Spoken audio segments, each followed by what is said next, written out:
معزز طلباء، آئیے آج ہم ڈارون کا قدرتی انتخاب کا نظریہ اس کے متعلق معلومات حاصل کرتے ہیں۔ چارلس ڈارون نے حیوانات اور نباتات کے بے شمار نمونے جمع کیے تھے۔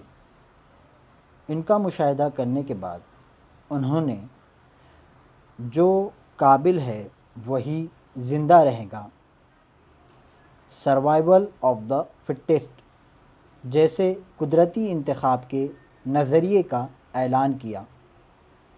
اس کے لیے ڈارون نے اوریجن آف اسپیسیز نامی کتاب لکھی۔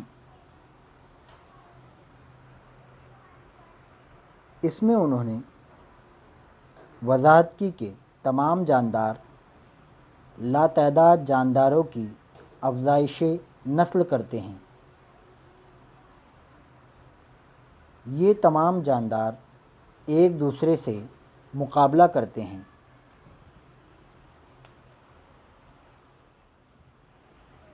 اس کتاب میں انہوں نے بتایا کہ یہ مقابلے اکثر جان لیوا ہوتے ہیں کیونکہ جن جانداروں میں ضروری خصوصیات موجود ہوتی ہے وہی بچ پاتے ہیں۔ قدرتی انتخاب کے لیے اہم قرار دیا گیا ہے کہ جو باصلاحیت جاندار ہوتے ہیں وہ زندہ رہتے ہیں اور باقی مر جاتے ہیں۔ زندہ حیوانات افزائش نسل کرتے ہیں اور اپنی نمایاں خصوصیات کے ساتھ نئے جاندار پیدا کرتے ہیں۔ ڈارون کے قدرتی انتخاب کے اس نظریے کو طویل عرصے تک لوگوں نے قبول کیا،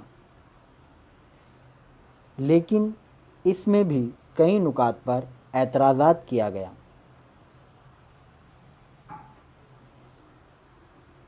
کچھ اہم اعتراضات جیسے صرف قدرتی انتخاب ہی ارتقاء کا ذمہ دار نہیں ہے، کئی دفعہ ایسے ہو سکتا ہے کہ کسی حادثے کی وجہ سے یا کسی اور واقعے کی وجہ سے کوئی ایک نسل اپنی بقا نہ کر پائے اور اس دنیا سے ختم ہو جائے۔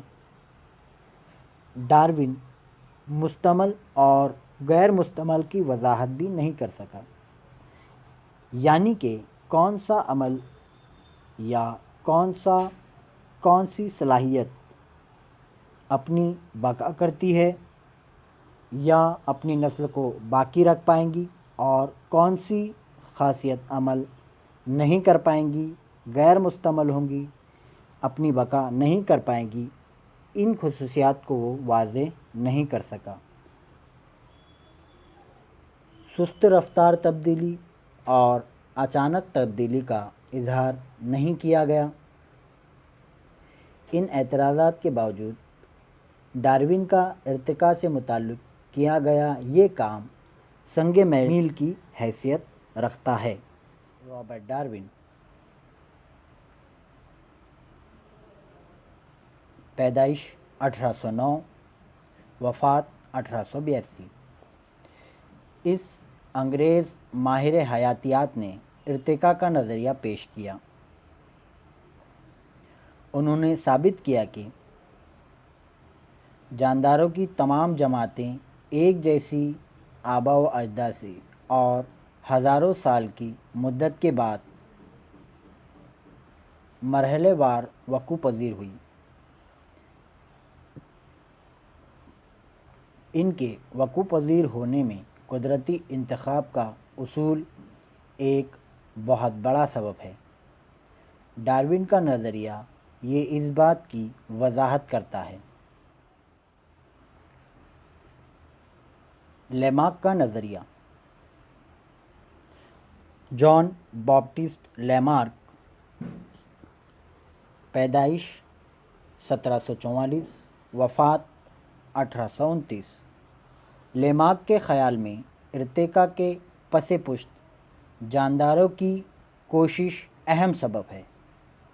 اس فرانسیسی ماہر ماحولیات نے یہ خیال بھی پیش کیا کہ ہر حیوانات اور پودے کی زندگی کے دوران تبدیلیاں ہوتی رہتی ہے اور یہ تغیرات اگلی نسل میں منتقل ہوتے جاتے ہیں، اس لیے ہر نسل میں تبدیلی واقع ہوتی ہے۔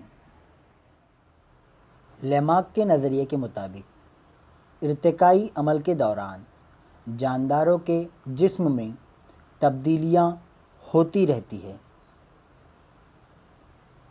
جیسے زراف کی گردن لمبی ہو گئی، لوہار کے کندھے مضبوط ہو گئے، بطخ کے پیر پانی میں تیرنے کے قابل ہو گئے، شتر مرغ کے پر ناکارہ ہو گئے، سانپ رینگنے کی وجہ سے پیروں سے محروم ہو گیا۔ جانداروں کی کوشش اور کاہلی ان تبدیلیوں کی وجہ ہے۔ نظریے کو جان باپٹسٹ لیمارک نے پیش کیا۔ اس نظریے کو انہوں نے اعضاء کا استعمال اور غیر مستعمل کا نام دیا۔ جماعت کا ظہور حیوانات اور نباتات کی مختلف انواع کا ظہور ارتقاء کا ہی نتیجہ ہے۔ قدرتی بار آوری کے ذریعے بار آور نسل تیار کرنے کی صلاحیت رکھنے والے گروہ کو نوع یعنی کہ اسپیسیز کہتے ہیں۔ ہر نوع مخصوص جغرافیائی ماحول میں نشو و نما پاتی ہے۔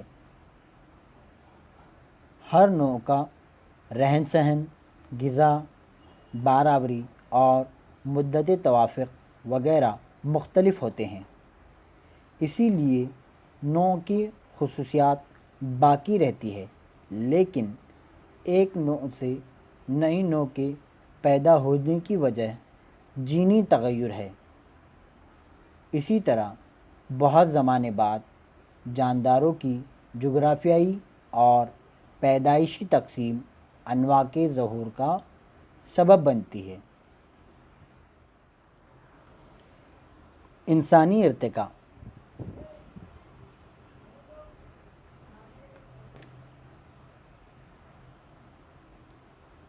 بہت ہی مہین یا خلوی جاندار سے لے کر آج ہمیں معلوم جانداروں میں تنوع نظر آتا ہے۔ اس میں انسانی نسل کی ابتدا سے لے کر آج تک کی نشو و نما میں بہت زیادہ تنوع پایا جاتا ہے۔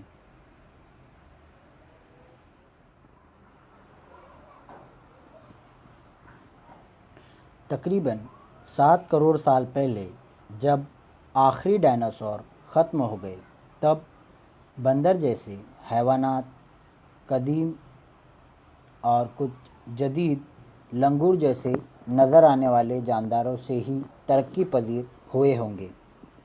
4 کروڑ سال پہلے افریقہ میں ان بندروں جیسے جانوروں کی دم ختم ہو گئی ہوں گی۔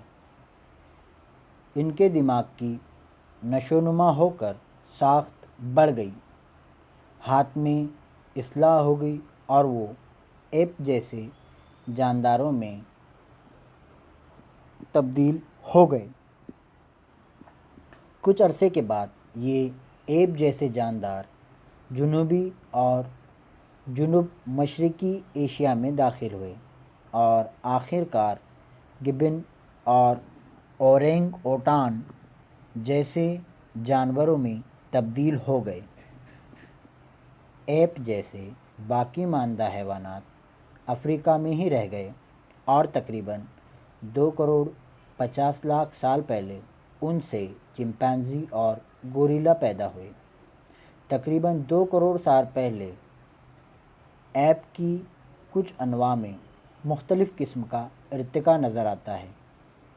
غذا پکڑنے اور منہ تک لے جانے اور دوسرے کاموں کے لیے ہاتھوں کا زیادہ استعمال کرنا پڑا۔ موسم کے بتدریج خشک ہو جانے کی وجہ سے اور ناپید ہوتے جنگلات کے سبب ان ایپ کو درختوں سے نیچے اتر کر زندگی گزارنا پڑا۔ ان کی کمر کی ہڈیوں کی نشو و نما اس طرح ہوئی کہ وہ گھاس کے میدانوں میں سیدھے کھڑے ہونے لگے۔ تب ان کے ہاتھ دیگر کاموں کے لیے آزاد ہو گئے۔ یہ ہاتھوں کا استعمال کرنے اور سیدھے کھڑے رہنے والے انسان نما جاندار تقریباً 2 کروڑ سال پہلے وجود میں آئے۔ افریقہ کا راماپیتھیکس پہلا انسان نما جانور کہلایا۔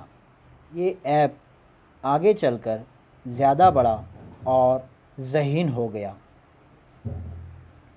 تقریباً 40 لاکھ سال پہلے جنوبی افریقہ میں ایپ کا ارتقاء ہوا۔ تقریباً 20 لاکھ سال پہلے اس انسان نما جانور کی ساخت انسان جماعت کے ممبر کے طور پر ہوئی اور تقریباً ہمارے جیسے نظر آنے لگے۔ اس طرح ایک ہنرمند اور ماہر انسان وجود میں آیا۔ تقریباً 15 لاکھ سال پہلے سیدھے چلنے والے انسان کا ارتقاء ہوا۔ ان کا علاقہ براعظم ایشیا میں چین اور انڈونیشیا تک ہو سکتا ہے۔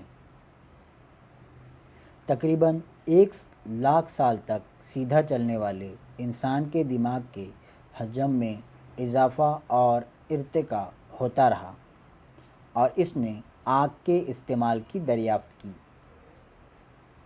50,000 سال پہلے کے انسان کا دماغ مکمل طور پر ارتقاء یافتہ تھا اور دانشمند انسان ہومو سیپین گروہ میں شامل کیا گیا۔ نیانڈرتھل انسان ذہین انسان جماعت کی پہلی مثال تسلیم کیا جا سکتا ہے۔ تقریباً 50,000 سال پہلے کرو میگنن انسان وجود میں آیا۔ اس کے بعد یہ ارتقاء سابقہ کے بنسبت بہت تیزی سے ہوتی رہی۔ تقریباً 10,000 سال پہلے ذہین انسان کاشتکاری کرنے لگا، مویشی پالنے لگا۔ اس طرح تہذیب کا آغاز ہوا۔ 5,000 سال پہلے تحریر کا ہنر دریافت ہوا اور تاریخ کی ابتدا ہوئی۔ تقریباً 400 سال پہلے جدید علوم کا سورج طلوع ہوا اور 200 سال پہلے صنعتی انقلاب کا آغاز ہوا۔ اس نے بستیاں بسائیں، آج ہم یہاں تک پہنچے ہیں۔ اس کے باوجود